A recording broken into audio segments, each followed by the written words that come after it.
皆さんこんにちは。ゆるいざ IT チャンネルです。早速ですが、今回は偽のウェブサイトに誘導して個人情報を不正に入手するフィッシングサイトについてツールでのデモなどを交えつつ解説していきたいと思います。まずはフィッシングの概要について簡単に説明しますね。皆さんもフィッシング詐欺とかフィッシングサイトとかっていう用語は聞いたことあると思うんですけど、簡単に言うと実在するサービスや企業の名を語ってメールだったり SNS、LINE なんかのアプリを使って偽のウェブサイトに誘導してアカウント情報や口座番号、あとはクレジット情報なんかの個人情報を盗まれてしまうっていう犯罪行為の一種になりますね。いやいや、そんな偽のサイトに自分は引っかからないよっていう方もいると思うんですけど、誘導するための偽のウェブサイトは結構作り込まれてたり、あとは送信元の情報が巧妙に隠されてたりとか、支払いが遅れてるんでカードを停止しますみたいな感じで焦らせてくるんで、 IT 系のセキュリティ知識が少しでもある方はまあ大丈夫だと思うんですけど、そういった知識がない一般の方だと意外と騙されちゃったりするんですよね。概要としては以上になるんですけど、今回やることはツールでの偽のウェブサイトを作成してログインする際のアカウント情報を盗むっていう流れをやっていきたいと思います。使用する環境はいつもの使うんですけど、仮 Linux に立てた偽のウェブサイトを他の端末からアクセスしてくるっていう構成になってますね。今回使用するツールはソーシャルエンジニアリングツールキットっていうツールになるんですけど、セキュリティテストとかペネトレーションテストで使用するツールの一種になりますね。フィッシング攻撃や標的型攻撃をシミュレートする機能が備わってて、主にウェブサイトのクローン作成とか、あとは認証情報を盗むための攻撃手法として使われるツールですよと。まずはソーシャルエンジニアリングツールキットの起動ですね。SE ツールキットって打つと起動しますよと。そうするとですね、いくつかメニューが表示されるんですけど、ソーシャルエンジニアリングアタックとか、あとはペネトレーションテスティングとか、サードパーティーモジュールとか、今回使うのは1番のソーシャルエンジニアリングアタックですね。そうするとまたメニューがずらずらと出てくるんですけど、ここでは攻撃手段の選択をするっていう感じですね。1番がスピアフィッシングアタックで、これは標的型攻撃ですね。あとはウェブサイトアタックとか、ペイロードの作成とかもありますね。今回は偽のウェブサイトを使うんで、2番のウェブサイトアタックベクターズを選択します。そうするとウェブサイトでの攻撃手法が表示されるんで、3番のクレデンシャルハーベスターアタックメソッドですね。認証情報の収集を選択します。最後にサイトの作成方法が表示されるんで、2番のサイトクローナーを選択しますよと。送信元のアドレスが聞かれるんで、これは仮 Linux の IP で OK ですね。次にコピーする URL を指定するんですけど、今回はローカルに立てたワードプレスがあるんで、管理コンソールへのログイン画面を使用して試してみましょう。クローンが完了したらブラウザを開いて、今作った偽のサイトにログインしますよと。見た感じは元の画面と比べると、同じですね。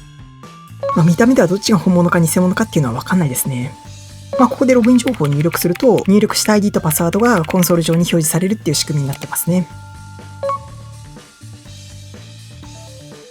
このツールの厄介なところがもう一点あって、ログイン情報を入力した後に本物のサイトにリダイレクトされるっていう点なんですよね。リダイレクトって転送されるって意味なんですけど、なんで被害者からすると、1回目のログインではユーザー名とパスワード入力したけど、なんか入れなかったなとか、パスワード間違ったかなってなると思うんですけど、その後は本物のサイトに転送されるんで、2回目の入力の時はちゃんとログインできるっていう仕組みになってるんですよね。もちろん接続先の URL を見れば気づくと思うんですけど、毎回接続先のその情報まで確認してるっていう人は、そうそういないんじゃないかなと思うんですよね。リダイレクトするときに一瞬サイトが切り替わるんで、よくよく見てみると怪しいなっていう部分はあるんですけど、これやられたらちょっと気づかないんじゃないかなっていう感じはしますね。今回実施した内容はログイン画面のコピーだけなんで、これだけではフィッシングとしては成立しないんですけど、他にもドメインを取得して DNS の設定したりとか、ユーザーを引っ掛けやすくするメールとか SNS の内容を作り込んだりとか、実際にやる場合にはそういったことも必要になるっていう感じですね。もちろん一般の人にやってはダメなんですけど、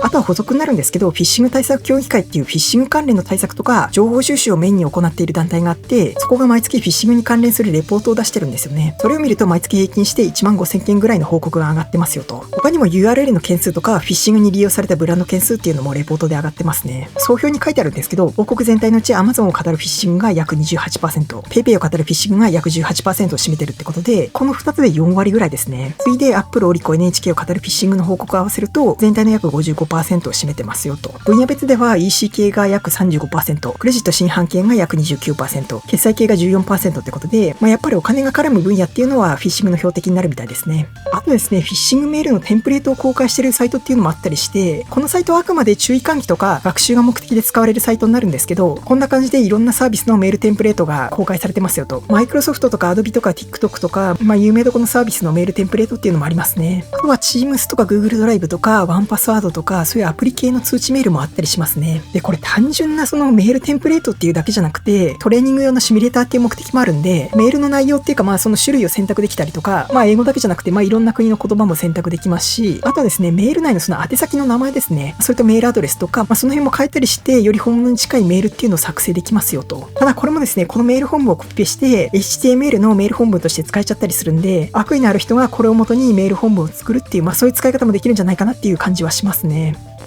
ということで今回は簡単にフィッシングの流れを見てきたんですけど、いずれにしろ何かしらの情報を入力しろとか、支払いが滞っているんで何がしを停止しますとか、そういった連絡が来たら、まずはこれ大丈夫かなとか、フィッシングじゃないかなっていう意識を持っておいた方がいいかもしれないですね。実際にその怪しいメールとかメッセージが来た時に確認するポイントっていうのがいくつかあると思うんですけど、一つ目が送信元の確認ですね。メールアドレスとか発信元の番号が企業とかサービスのものになってますよと。二つ目が本文の中の企業名とかサービス名、あとは日本語がおかしくないかっていう、その辺のチェックですね。で、三つ目が本文の中にリンクとかが記載されているようであれば、サイトの URL を確認するっていう点ですね。例えば Amazon から来てると思ってたら Amazon だったとか、そんなような感じですね。四つ目がリンクの頭の部分が HTTP か HTTPS かっていうところですね。現状サービスで使ってる URL はほとんど HTTPS になってると思うんで、頭の部分が HTTP になってたらちょっと怪しいなって思った方がいいかなと。五つ目が怪しいなって思ったら検索してみるっていうところですね。おそらくそういうのって他にも受け取ってる人がいると思うんで、検索してみれば何かしらわかるかもしれませんよと。こんな感じで見分け方とか対処方法っていろいろあると思うんですけど、まずは焦ったりせずに、これって本当に企業とかサイトから来たメールとかメッセージなのかなっていう、そういう確認をした方がいいんじゃないかなと思いますね。